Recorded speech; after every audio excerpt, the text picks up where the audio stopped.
I'm dreaming of a wet Christmas,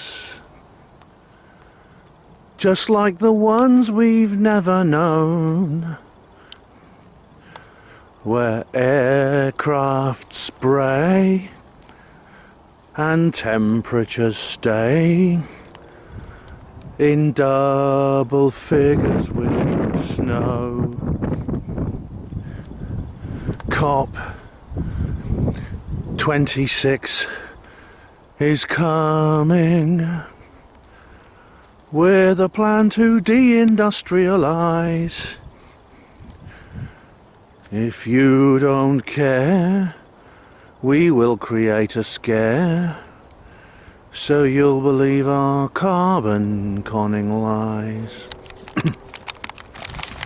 Don't know how much, don't know if you can see me actually. I think you can see me when I'm silhouetted against the what's left of the sky. Hospital porters, pride and dignity, stop the New World Order, welcome to HPANWO TV and all that sort of thing. I'm out and about. I've actually managed to get out of the house and do some filming outdoors. I mean, this has got to be the first time I've done... when was the last time I did some filming outside the studio? God, I don't know. A long time. A long time. Oh my goodness, I don't know. But I finally managed to do it again. I just wish the weather was nicer. It's actually raining and there's a big overcast sky, which is something of a problem for the reason I've come out here tonight. I've come to watch the Great Conjunction. Now, maybe I should. I'll just do a little studio piece now, just to explain exactly what I'm talking about. If you don't know. Oh, so where am I going today? Well, I'm going to go and see something called the Great Conjunction, and I'll explain what that is in a minute. But this picture here is basically an illustration of what I'm looking for. Now, what you see there is, you may think it's the same image I used in the titles of this video. It's actually not. It's based on that. The titles of the video are ones I actually concocted the title shot from this. What you see before you, the dot at the top left, you can see it's not quite a dot. It's actually it's like a sphere with some rings around it. That's the planet Saturn. On the bottom right, you'll see another slightly bigger dot with some other smaller dots around it. There should be four small dots. That's actually Jupiter and its 4 major moons. There are actually many more moons. There's several hundred, which are too small to see unless you've got a much better telescope or a spaceship like Voyager. This photograph was taken basically a couple of days ago, and it shows the two planets, Jupiter and Saturn, very close to each other. They are 16 arc minutes apart. A minute is a 60th of a degree. What I did for the title shot was I moved them to within 6 arc minutes of each other. I just cut and pasted Saturn slightly closer within 6 arc minutes, which is actually what the conjunction is.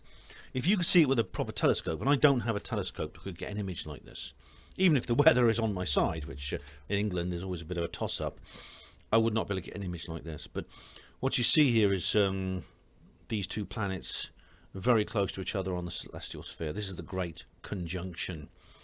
It's now they're not actually going to crash into each other for anyone who may be thinking in those ways, because this is a 3-dimensional image. Saturn is actually millions of miles away from Jupiter. It just appears that they basically just line up with each other. It's almost an eclipse. What would happen is they wouldn't collide. If they crossed each other on a celestial sphere, Saturn would simply go behind Jupiter because it's several million miles further away. So don't worry, guys. There's not going to be a big crash in the sky. But it's what it is. It's a very famous. It's called the Great Conjunction because it's the biggest and closest of the conjunctions between any planet. Excuse me. With the naked eye. There are other conjunctions, of course, of other planets, and there are also ones including what they call the ice giants. Now, these are planets further away from the Earth than Jupiter and Saturn, and are too dim to be discovered, too dim to be seen without telescopes. And they're such, for example, Uranus, Neptune, Pluto, Eris, etc. But these are the ones that can be seen with the naked eye. On average, great conjunctions occur every 7,253.46 days, which is the average frequency of Jupiter overtaking Saturn, quote unquote, as seen from the Sun, due to the combined effect of Jupiter's approximately 11.9-year orbital period and Saturn's 29.5-year orbital period. Now, you might think from the Sun it doesn't matter because we're on the Earth, but the Earth, compared to the distance of Jupiter, Earth is very close to the Sun. It's one of the inner planets. It orbits very close to the Sun compared to these other planets, which are much further away. Now, this is a very special one, actually, because it's one of the closest in ages. It's, for example, I've got a list here of various conjunctions, grand conjunctions between Jupiter and Saturn. Now, there was one on the 4th of March 1226, which was 2.1 arc minutes from each other, so that's very, very close indeed. Then you've got to come forward to 1623, actually the 16th of July 1623, when it was 5.2 arc minutes. The current one is 6 arc minutes. No, sorry, the current one is 6.1 arc minutes, so it is almost as close as the one from 1623. There are no others. In fact, there's no others actually for the best part of a millennium that are that close, apart from one which will be on the 15th of March 2080, which is 6.0, so it's dead on 6, so it's just 0.1 of an arc minute closer than the one we have now, so it'll look very similar. Although by the year 2080 I will be, how old will I be? I'll be pretty elderly if I'm still around. Who knows? I might be there to see it. If I do, it'll be on HPANWO TV. That's kind of where, that's what I'm looking for. I'm going up to look for this thing, and I'm very interested in what it might mean. You may think, well, what's that got to do with HPANWO TV? You know, I'm not an astronomer. It's just something millions of miles up in space. Well, I think I'll explain a little bit more as I go through the course of this film. So I just want to introduce you to some of the astrology of this. And to be honest, I'm not an expert on astrology. You might think I'm a real astrology fanatic, being a bit of a woo-woo, you know. I'm sure that Steve Mumbling is assuming that I am. But I'm not, actually. I'm not a big one for astrology. I'm interested in it. I don't dismiss it the way the skeptics do. But I'm not really into it. I don't read my horoscope or anything like that. I've had a horoscope made for me by somebody once, a friend. It was very interesting. But anyway, I'll just draw your attention to, excuse me, this page. It just says, Astro Event of the Year is here, a side-by-side guide to the Great Conjunction. And this is on mindbodygreen.com. And it says here, a major astrological event goes down on Monday the 21st, the Great Conjunction of Jupiter and Saturn every 20 years. Heavenly heavyweights Jupiter and Saturn meet at the same degree of the zodiac. In this case, 0 degree 29 minutes Aquarius. Now this is interesting, yeah. I should point out this is something very interesting. It's going to happen, the actual moment of closest approach, the closest point of approach on the celestial sphere between the two planets, is at 6:23 p.m, by which time the planets will be just above the horizon. This is going to happen just before they set where I am. The actual point on the Earth, they were just about to set. So I'll be watching them just about a couple of hours before they set. This will happen. I'm very, very lucky. If I'd lived any further north, it's possible they wouldn't be visible. For example, from northern Scotland, it's possible you wouldn't be able to see this. But by the time that happens, it will be in the sign of Aquarius. And we all know about the age of Aquarius. And I'll be saying a bit more about that in a minute. But first of all, this article continues here. This is their first meet-up in the water-bearer's realm since the 1400s. Oh, it's interesting. So, Aquarius, the water-bearer, they have had this conjunction before in Aquarius, but it was in the 1400s. And it carries on saying this is the closest that these two planets will be since 1623. So tight is their proximity, in fact, that they'll appear as a single star in the night sky. That's absolutely right, and they actually do. In fact, a certain individual, a researcher, believed that the grand conjunction of 7 BC might have been the inspiration for the Star of Bethlehem. Well, it's possible, I don't know. But anyway, it says here, no limits, Jupiter expands, discipline, Saturn restricts.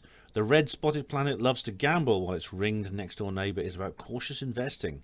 When they combine their formidable forces, they make a paradoxical power couple. Paired up in revolutionary one love Aquarius, the Great Conjunction could set off a powerful wave of humanitarian efforts.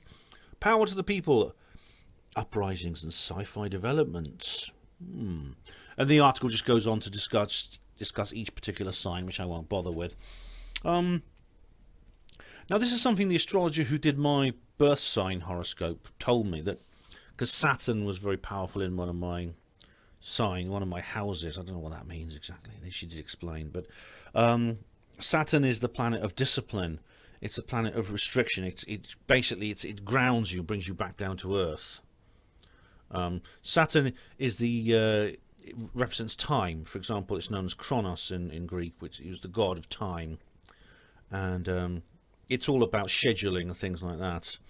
Jupiter is the king of the god Zeus, and in Greek, and I don't think they didn't realise it at the time, unless someone told them from out there. But Jupiter is by far the biggest planet in the solar system. It's huge. It's enormous. It's bigger actually than all the other planets combined in terms of mass. So it is extremely powerful indeed. So these two together in the sign of Aquarius could mean something.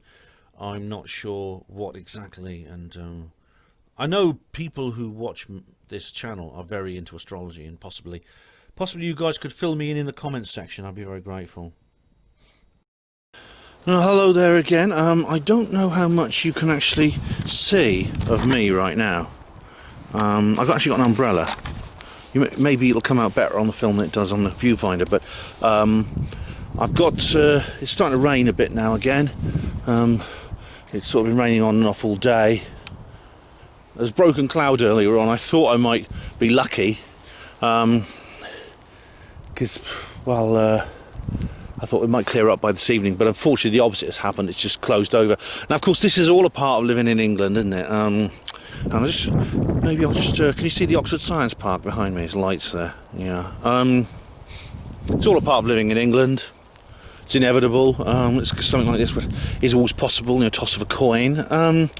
But I'm still going to stay out here, and I'm going to do what I came here to do. Not that you'd actually be able to see much unless you've got a proper telescope, but what you should see is in that direction, which is southwest. You should be able to see a bright star near the horizon, because it's now 6 p.m, so it's just over 2 hours after sunset, and it will be near the horizon. It actually sets at about 7 p.m, so you have to get out here and see it before it sets.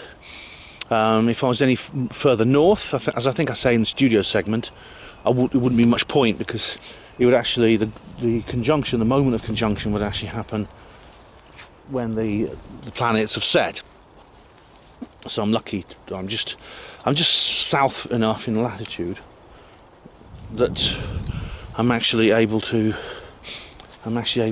see it. You may hear the mud squelching under my feet. This little meadow here, and it's absolutely drenched. And I've even got my work boots on as well, which are actually waterproof. So wash my feet when I get home. Anyway, it's it's really something quite remarkable, and in about 20 minutes' time, I am going to carry out a ritual. Because the reason I'm doing it is something that JamNoise72 suggested. JamNoise, who's just Jackie, my friend in north of London, who's just had her channel banned for wrongthink, for being a thought criminal. As let's see, I don't need the umbrella at the moment. You can see me now. Yeah, it's easing off now. How do I get this umbrella down? JamNoise72's had her channel banned, and that's like it's one of these bloody multiple folding umbrellas. I should have got just a simpler one. At least it opens. JamNoise72 had her channel banned, and this is resulting. Let's wipe the lens. And so she suggested that today is the Winter Solstice. And it's the Great Conjunction in Aquarius, which is happening in Aquarius, and that we get together and we sing a song this evening. it's going to be kind of online meetup that she's doing. Oh, you can see me when I switch my phone on like that. You can see me, can't you? Yeah, I'll be consulting my notes every so often. This is going to be a bit of a ramble, as it already has been. Oh, that's good, isn't it? You can see me now. Maybe we should just keep that open. I don't know if the battery will last, but yeah. This is what she suggested. She suggests that we get together and that we sing a song today, and that's what I'm going to do for the winter solstice. And the song is "You're the Voice" by John Farnham, which is a song that came out a long time ago. Actually, I remember it when I was a kid and it first came out. It was at #1 for a few weeks, and I remember loving it at the time. I remember singing it to myself. So it's not the first time I've sung this song. I sung it years ago when I was a kid. So I think I reminded myself of the lyrics, but I know them anyway. That's it's a song of inspiration and hope, and that hopefully at this winter solstice, at this moment of the winter solstice, with this amazing astrological occurrence and astronomical occurrence, because the two overlap, despite what the skeptics will tell you, we may be able to put some positive energy into the etheric body of the Earth. So that's what we hope we're going to do. That's what our intention is this evening, definitely. So I will be doing that at 6:20. I'm going to keep my eye on the clock to check the time. Just under 20 minutes to go. But it's an amazing thing, really. I mean, we live in an amazing universe, and the planets of our solar system are amazing things. I found out the other day, actually, that Saturn, of course, is one of the most spectacular planets. It's one of the most interesting planets, and that's partly, for many reasons, but partly because of its ring system. The rings around Saturn are actually a collection of countless lumps of ice, and what I found out the other day is very, very interesting indeed, which is that we may be very, very lucky to actually be here and see them. Actually, we may be very lucky. What they're saying is, the astronomers who've been looking into this, is that the rings actually might only be temporary. What they think is that what happened was, a couple of million years ago, one or more of the moons of Saturn disintegrated. Maybe two of them collided or something, and they disintegrated into these tiny lumps, and the lumps formed this ring system around the planet, and that within about 2 more million years they'll just be gone. In fact, there's signs that the other gas giants have also smaller ring systems, possibly older ring systems around them. Jupiter's got a small ring, Uranus has one as well. Grow up.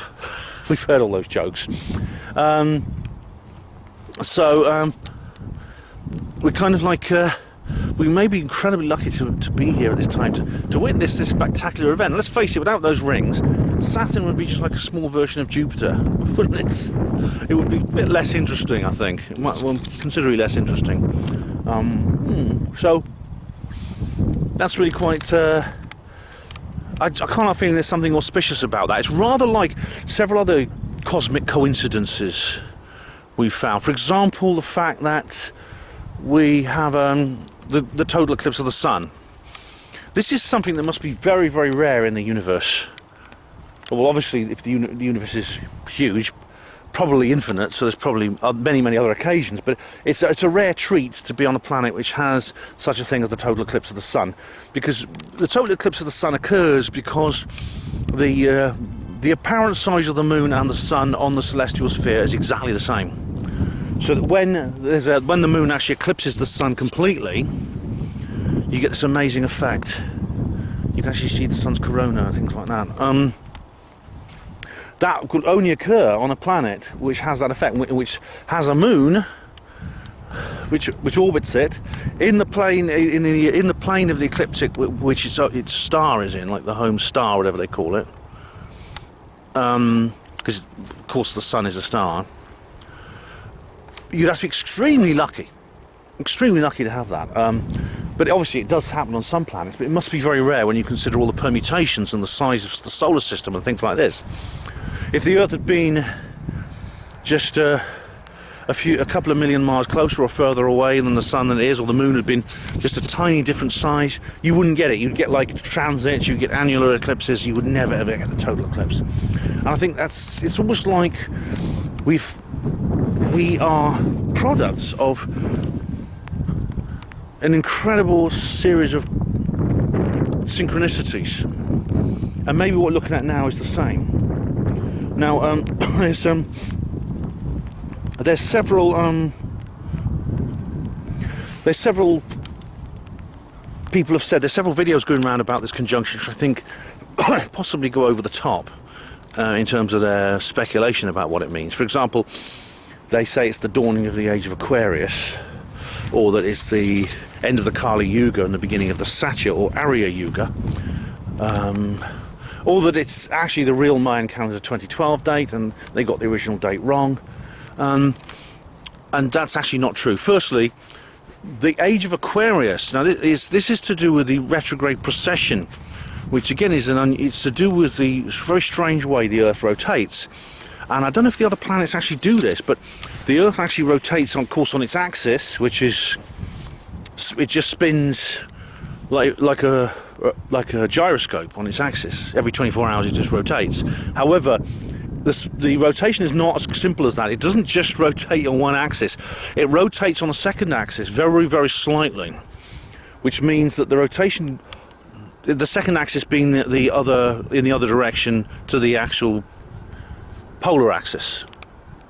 That's the rotation between the poles is the 2 points around which the rest of the Earth rotates, which means that every, I think it's 26,000 years, it goes through a cycle in which the sun rises at a particular location at a particular place with one of the signs of the zodiac behind it, because you know the sun travels through the signs of the zodiac, which is where you get the horoscopes from, where you're born. I happen to be Libra because I was born on October the 13th, which means I'm a Libra. Other people say, oh, I'm Aquarius, I'm Virgo, I'm Taurus, I'm Aries, etc., etc.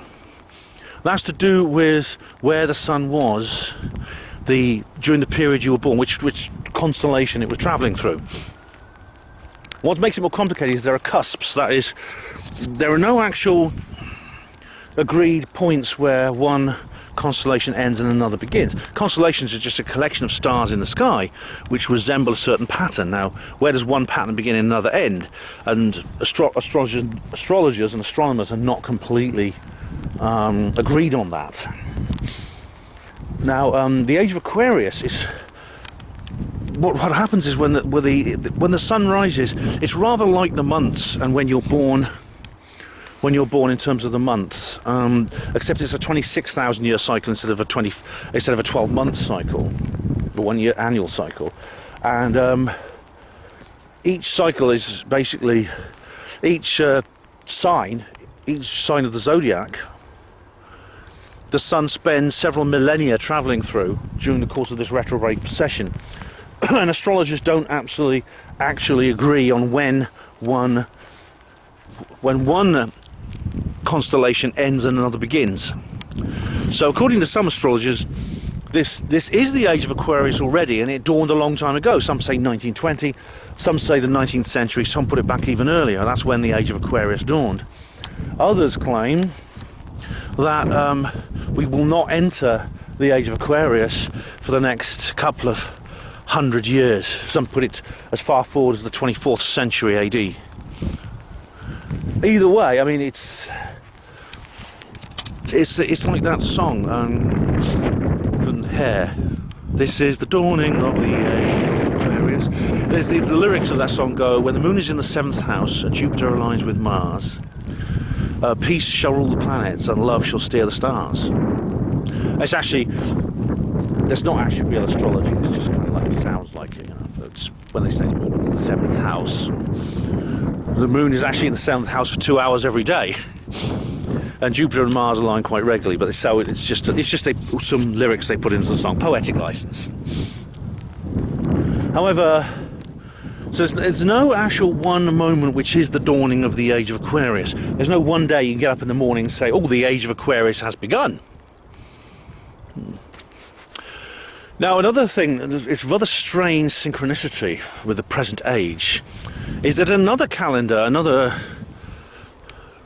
age changes very, very close to right now. In fact, it changes in 5 years' time, in the year 2025, so you don't have long to wait. I'll be sure to cover it on HPANWO TV, fear not. That is the ending of the Kali Yuga and the beginning of the Satya, or some call it the Arya Yuga. Now, if you want to know what I'm talking, you want to know what I'm talking about. I'm talking about Hinduism. I'm talking about the ancient traditions of India and the traditional calendar that is used in India. And it's rather like, again, it's a very, very long cycle. It's rather like the cycle of retrograde precession in astrology, in Western astrology. Now, I must say, I'm not an expert on this. I'm not an expert on, as I explained in the studio segment, I'm not an expert on Western astrology either, but I'm not an expert on this either in terms of the Yuga cycle, but I know that these Yugas are ages within the Hindu calendar, the traditional Hindu calendar, and they're ruled over by certain gods and goddesses. What's the time now? Oh, 10 minutes to go. They're ruled over by certain gods and goddesses, and Kali is the god. It's a goddess of the underworld. It's a satanic figure. It's a dark figure, actually. Kali. There was the word thug comes from the word thuggy, which is a Sanskrit word, or Sanskrit derived words in Hindi or Urdu, which refers to a follower of the Thuggy cult. The Thuggies actually carried out human sacrifices to Kali, and they had temples where Kali appeared, and there's like a necklace of skulls around her neck. She's a horrible looking thing. Wouldn't go on a date with her. Blood coming out of her mouth. She's like some kind of inhuman monster. And this goddess demanded blood sacrifices, and the Thuggies actually did that. And it's also, in terms of, she's the goddess of several other things, including iron. So the Kali Yuga is sometimes called the Iron Age, and that's what it's known about by the Brahma Kumaris people. Do you remember my video, New Age? I made a video, it's actually inspired by Slaxer, and I made a video called New Age. And, oh, it's muddy here. And, I discussed this, so I've paid a little visit to the Brahma Kumaris headquarters at Newnham Courtney, not far from where I live, the global headquarters of the Brahma Kumaris spiritual movement, which I went along to a couple of meetings with a spiritual friend of mine who was actually not spiritual at all. She was an absolutely horrible person, although pseudo friends, I call them. I'm not going to go into that now, I'll digress too much. But basically someone who I thought was a friend and wasn't. I used to go with her to the Brahma Kumaris Centre. Now, I just go to my film New Age. I won't put a bloody link in the description box to that. You can find it, surely. Or I will if I remember, okay? I will if I remember.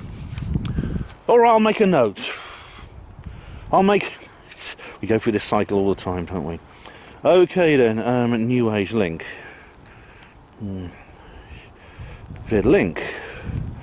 There we are. There we are.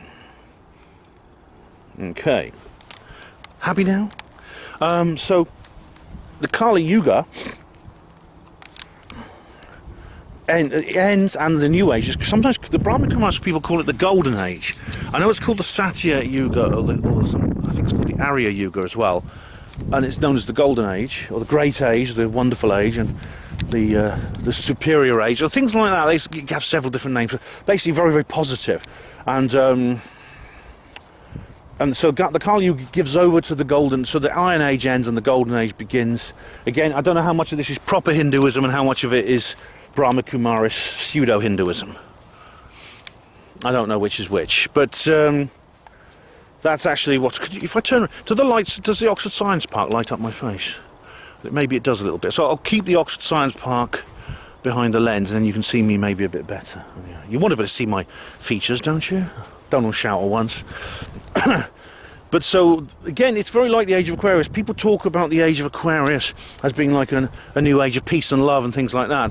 It's not quite as simple as that, but it does mean that there's a different kind of spiritual energy in the etheric body of the Earth, which has effects on the human world, on our species, and events that we actually have, and events that affect us.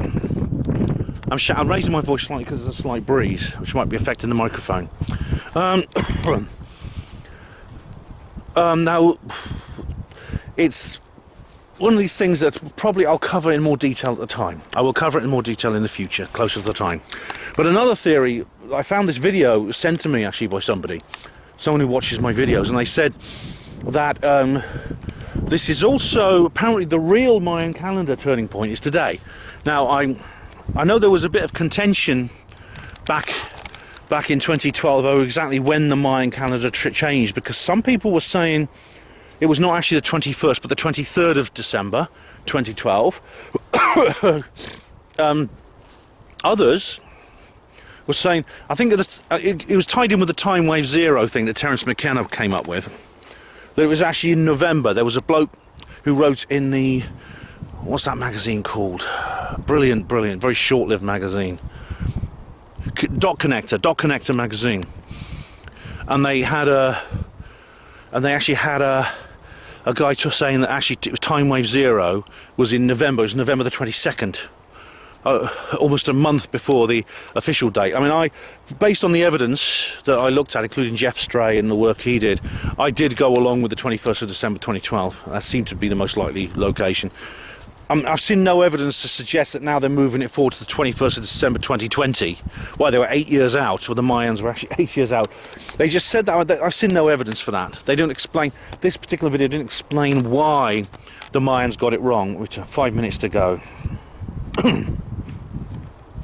6:20 is actually the moment that the two planets reach. I thought it was 6:23. It's actually 6:20 according to the latest, but it's not exact anyway. But it's the point where the planets are closest to each other.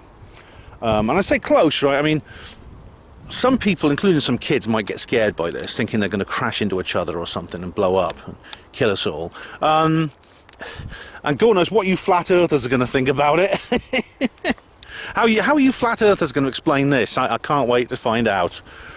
Hey, Mark Sargent, if you're watching, do let me know. But the planets don't actually collide. What happens is they're simply in a line. It's like, but they're actually a long way from each other. They're actually millions of miles apart. Saturn has an orbit which is millions of miles further distant from the Sun than Jupiter. And so they just cross each other's paths on the celestial sphere. They get close to each other. I don't know if they've ever actually had a point where Jupiter actually eclipses Saturn. That'd be amazing. I've never seen anything like that happen. I don't know if it's possible that happens on their various trajectories. I know that the Venus sometimes transits the Sun and Mercury sometimes transits the Sun. There's a brilliant short story by Arthur C. Clarke in which there's a man on Mars who watches the Earth transit the Sun. That's very good. But whether they actually, because that would be amazing. Because if you saw that happen, you'd know that we lived on it wasn't just some kind of firmament, and that there was actually a three-dimensional universe beyond us. And then that would hopefully make some flat earthers change their minds. But they actually pass. Because they would just go, what would happen is Saturn would simply slip behind Jupiter. It's just like a perspective thing. You've seen this with other. You can see this all the time. When something just slips behind something else. No, they're never going to collide. They're too far away from each other. But it's as I said earlier on. I mean, this is since 1623. This is the closest alignment we've had. And there's not going to be another one this close till 2080, as I explained in the studio segment. Oh, 2 minutes to go. Now, another thing that people have been saying, I'll wait. I'll just keep watching the clock because we're getting close to the 20 past. I want to sing my song, or not my song, John Farnham's song, at the 6:20 moment. All right, and that'll be a kind of a ritual of positive energy. But some people say there's a magnetic pole shift coming. That's actually true and not true, because some people say this is the moment of the magnetic pole shift. Again, yes and no. There is a magnetic pole shift, but it's already happening. Now, a magnetic pole shift is when, literally, as you exchange, the magnetic poles of the Earth, the magnetic field of the Earth is like a big bar magnet. You've seen the diagrams of the magnetic flux lines. It flips. It completely turns on its head. The North Pole goes to the South pole goes to the North. That does happen, that is happening now. But there's no one moment when it happens. It's a process that it's a long process. In fact, it takes about 5,000 years. We are in the middle of that right now. It's true to be said, we are close to the middle of that pole shift period. But the actual disturbances to the magnetic field leading up to the pole shift probably began about the time of Christ. And they won't end until probably sometime in the 2nd century. So it takes, sorry, I was going to say sorry, in the 2nd millennium century, not century, millennium, much further. It won't end until sometime in the, in the 4th millennium AD. So I've got to get that right. We're at the end, we are now in the 3rd, we just started the 3rd millennium AD. So it'll be sometime near the end of the 4th millennium AD that you'll suddenly find that things will change. Or is it the end of the 5th, the end of the, oh God, what is it? The 3rd millennium, beginning of the 4th millennium. So I'm getting mixed up now, apologies. It's a bloody long time anyway. So again, this particular day doesn't mark the moment the pole shifts. We're in the middle of a pole shift. Now, pole shifts are nothing to worry about. They're a natural part of the Earth's cycle. They happen on average, 3 times every million years. And when they happen, the fossil record doesn't indicate there's any mass extinctions or anything associated with them. What happens is the Earth's magnetic field weakens. You'll probably see more aurora borealis. There'll be more radiation from the sun, but it indicates that we can survive that. It's now 1820 UTC, 6:20 p.m. Greenwich Mean Time, and the invisible behind the clouds there, the invisible. I'll point the camera that way anyway. But the invisible, what's the word? The invisible conjunction is happening right where I'm pointing my camera now, southwest. Okay. Okay, right, singing. Alright, here we go. We have a chance to turn the pages over. We can write what we want to write. We gotta make ends meet until we get much older. We're all someone's daughter, we're all someone's son. How long can we look at each other down the barrel of a gun? You're the voice, try and understand it. Make a noise and make it clear. Whoa, whoa. We're not gonna sit in silence. We're not gonna live with fear. Whoa, whoa. Oh shit. This time, we all could stand together with the power to be powerful, believing we could make it better. We're all someone's daughter, we're all someone's son. How long can we look at each other down the barrel of a gun? You're the voice, try and understand it. Make a noise and make it clear. Whoa, whoa. We're not gonna sit in silence. We're not gonna live with fear. Whoa, whoa. And it goes on, I can't remember how it goes on, but I do hope now I've just injected some positive energy into the Earth's energetic etheric grid, which will hopefully have an effect on the world we see at the moment. It's not something that can happen overnight. I mean, with the Mayan calendar, as I've explained many times before, we don't know. It could be several years before we see any result of it, but it's as with the Mayan calendar, there's no doubt the Mayan calendar had an effect, didn't it? It had an effect on the world. I mean, it wasn't until 2016 it sort of manifested, but it did.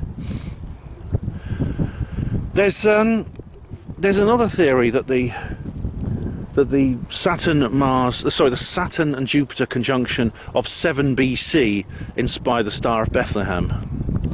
I don't know about that, if that's true or not. Now, these things are charged with meaning, I think, and you sometimes find it in literature.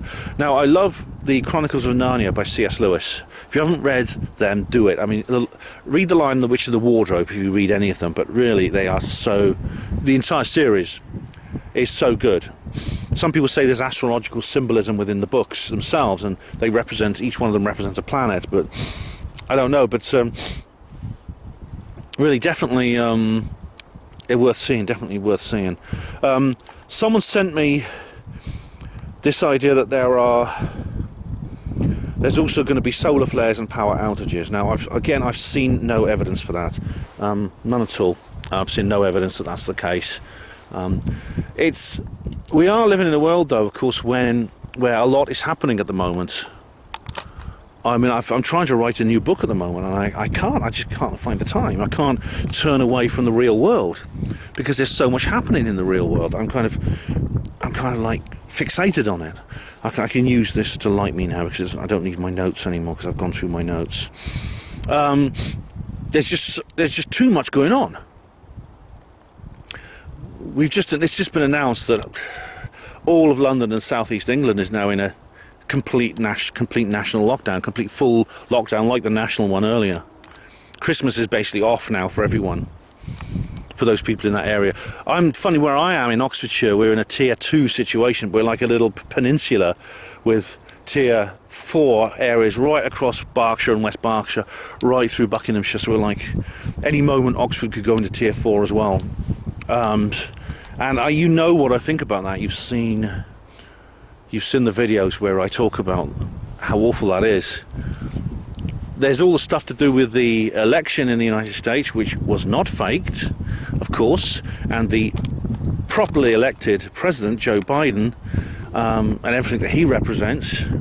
That's another issue. And, of course, the burgeoning UFO situation. I mean, I won't go into that now because I'm about to start work on another video, which I might actually upload. I might do it on Christmas Eve if I've got time, so it might be a little Christmas present for you, which is all about that.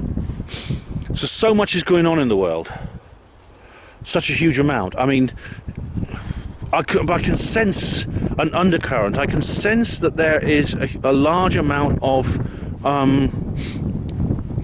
there's a large amount of energy circulating under the surface in what the politicians say, the excuses they come up with, the lies they tell. They're getting more and more desperate. They're getting more and more... They're getting more and more aggravated, and the need to tell more and more brazen lies to keep us in our homes and to stop us working and to shut down businesses and to destroy the economy. It's like they're going for the final push. Now, I always knew there'd be a final push at some point, you know, immanentizing the eschaton, as Robert Anton Wilson called it. I knew that would happen one day, but I was expecting like a fake alien invasion, global war, and what they're using instead is something far less dramatic and less obtrusive, which is a tiny little insignificant virus, so small you can hardly see it. Well.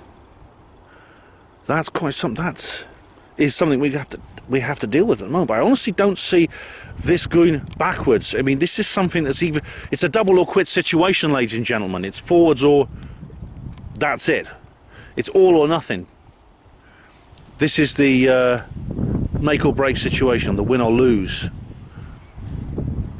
And we are, I think, in the end game, to quote the irascible Alex Jones. The irrepressible Alex Jones. Endgame!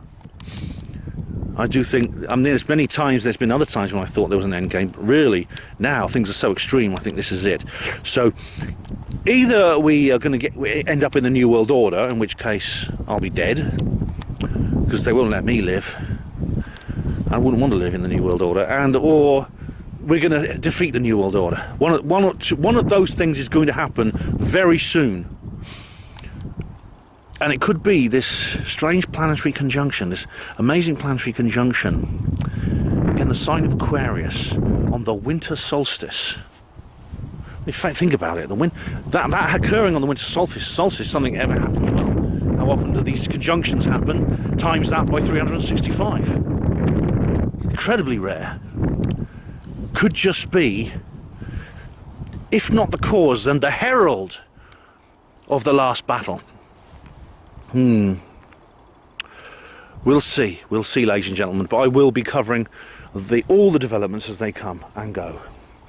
Thank you once again for watching HPANWO TV. Hospital Porters, pride and dignity. Stop the New World Order.